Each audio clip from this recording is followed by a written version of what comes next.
të flasë dhe të përfaqësoj mendimin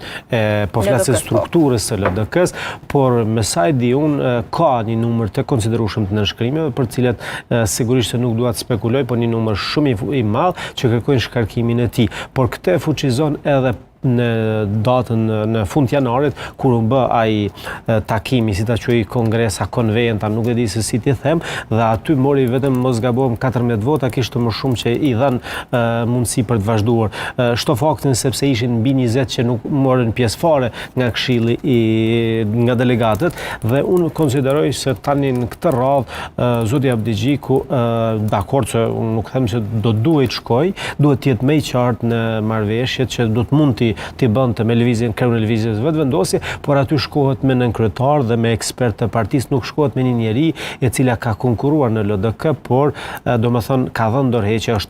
është larguar, por është larguar nga LDK-ja e para e punës, dhe e dyta, zonja Osmani nuk është rikthyer, nuk ka marrë një libres që të futet në realisht në LDK si unë, si Vjosa jemi, vetëm se unë kur se kam s'kam